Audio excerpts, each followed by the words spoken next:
Hey guys, this is John, and I'm playing Van Imp in the 5-minute pool on ICC. Van Imp is playing the Modern, and now we have transposed into the King's Indian. I'm going to play the Samisch variation with this specialty Knight GE2 line, just because I like it so much. And this is the idea, Knight G3. A4, might as well play, or A6, I might as well play A4 just to be safe. H5 is interesting this early. You don't see it this early, but he can go H4, and I have to go Knight F1. But that's okay because White has this reorganizational plan after Knight F1 of Bishop E3 and Knight D2 eventually. Whoa, I did not mean to do that, sorry. Knight BD7, okay, I'll castle. This is fine. Rook E8. I can play Bishop G5. Sure, let's do that. Because then I'm stopping him from playing H4 for now. He'll probably move his queen. Yeah, Queen A5, okay. Queen D2, I'm thinking more than likely. Plays Knight H7, okay. Yeah, let's go back to E3. Could maybe have considered F4 to attack D6, but he's probably going to put his knight on E5, so there's no reason to do that. Yeah, Knight H1. So often Knight H1 is a decent move in this line, actually. Okay, so F5. He's playing it pretty aggressively. I think I can just continue with Knight F2. Might as well, because... now... Deciding if I want to play for F4. I can also take and then put one of my knights on E4.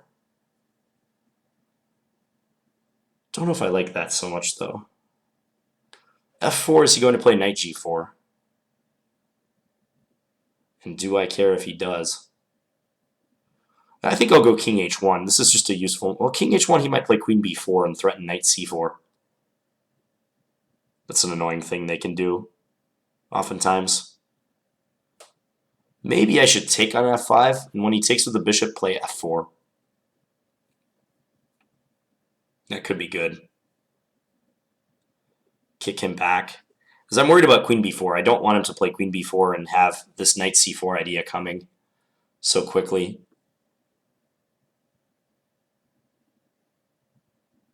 F4, am I really scared of Knight G4? Why am I scared of Knight G4? Don't be afraid, John. Okay, let's go F4. We'll see if he wants that. He doesn't. Yeah, I was scared of it for nothing. I think I'll still move my king. Somehow moving the king seems like a good idea.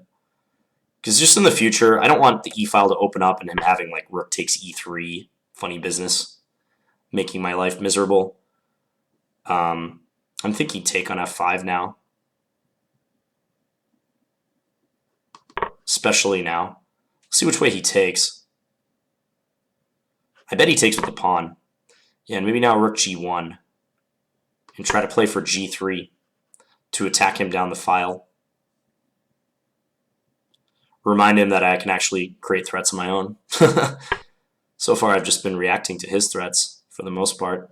Okay, let's go here, because I have a feeling he wanted to go queen e7 to attack my bishop. So I think it's okay to do this. All right, g3. If I can pry open the g-file and attack his king, I like that. I'm lined up right with his bishop. I mean, h takes g3 is probably borderline unplayable for him in this position.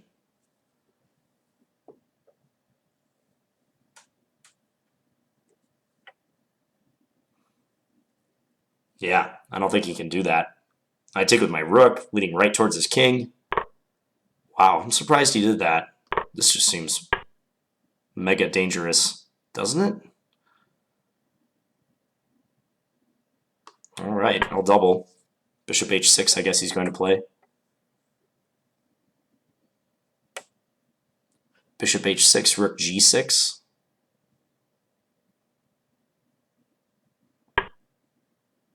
Man, he's got to be a move or two from disaster. He can go queen e7, but if he goes queen e7, now he can't move this knight because I have just rook g8. Well, he is threatening to take on e3, so I should address that.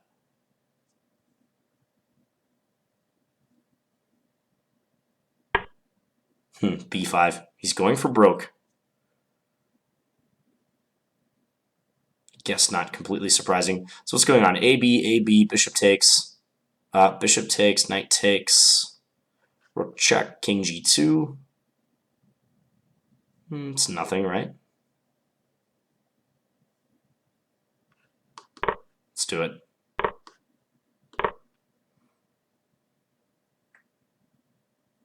I didn't see what the big deal was, so got to call the bluff if it's a bluff. We'll pre-move that capture. Okay, what do you have in store for me? If he takes on b5 and I take, remember, he can't move this knight. Like, knight e4 is not playable because of this mate. All his minor pieces are, like, stuck. It's kind of amusing. He can't move this knight because of the attack on the bishop. Okay, this just gets mated. Checkmate. That's exactly what I was saying. Okay, that was a cute ending. Yeah, I think the decision to capture on g3 is highly suspect in that position. Who is Van Imp? I'm just checking who this guy is because I didn't check it during the game. Christian Troyke. German IM. Okay, let's have a look briefly. Yeah, this is a line I really like. I talked about it before, the flexibility of the dark square bishop. Because so often in the Samisch, white just plays bishop e3 on move 6. It's the main line. But it's really nice to have the option of bishop g5 available. It's a nice bonus for white in this line. And this particular line, c5, d5, e6, it says a strong Benoni character. It looks way more like a Benoni than a King's Indian now. Just you see the characteristic Benoni structure. So, queen d2, knight h7, bishop back to e3. I think he played okay. f5. I wonder about knight e5. For some reason, I thought for a long time on this move. I thought for over a minute about whether to play f4 or not, but I think if I hesitate to play f4, he gets queen b4 in favorably. Because that assists knight c4, and in my experience, when he gets knight c4 going, black obtains good counterplay. So I think it's good that I played f4. Computer doesn't necessarily agree.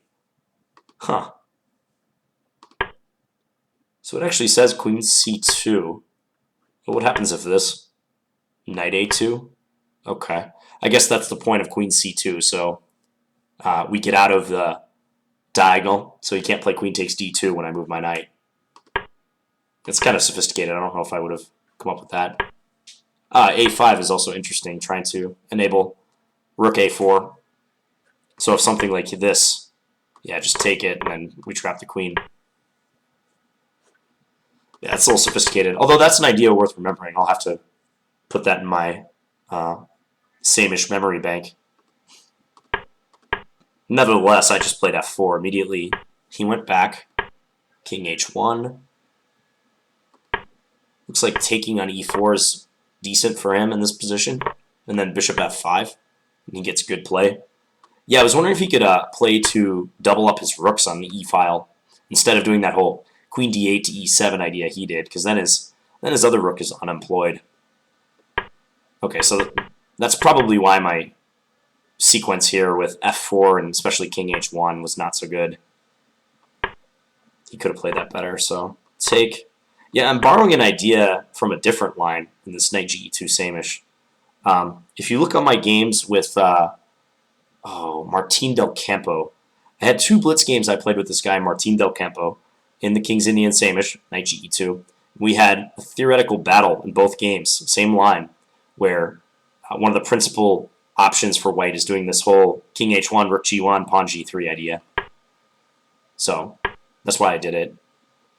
And I think this move is useful, rook ae1, because I could tell with queen d8 he's trying to play queen e7 and get pressure on the e-file, so it's nice to just take a moment to defend against that. Let's see how the computer evaluates this position. I'm pretty shocked it actually thinks black is better here.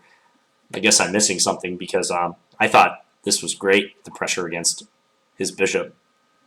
Well, now it's saying roughly equal.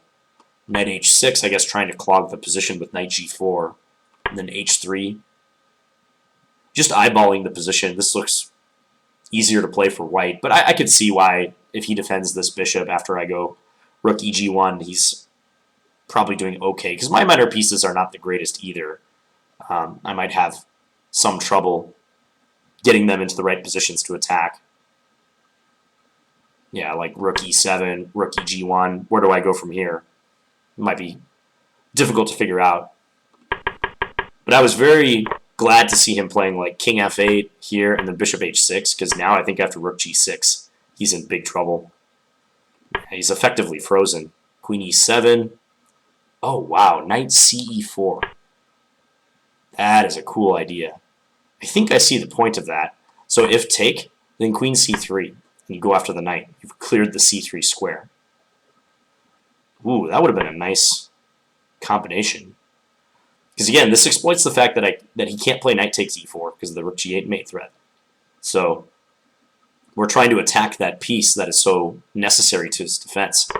We're taking in queen c3, and yeah, white's just playing to eliminate this knight, this knight.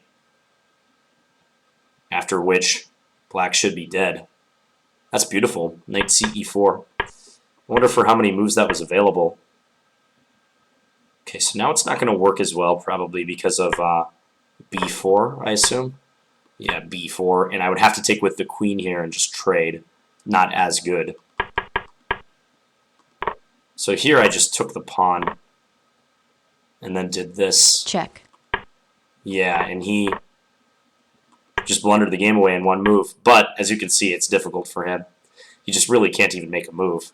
This knight can't move because it's necessary to defend the bishop. Bishop has no safe squares. He could play like knight g4, but that doesn't do him much help, I don't think. Okay, flashy moves like knight takes d6 are good, but so is just something like this, I would think. Idea just to, like, go take this. Maybe not. Maybe I have to exercise more caution, cover the e4 square. That was a fun game to play. I was rewarded with mate in 1. Checkmate. It's nice when your opponents run into stuff like that every once in a while. Anyways, I hope you guys enjoyed this game against Van Imp, and I will be back tomorrow with another Blitz game. Thank you guys for watching. Talk to you later. Bye.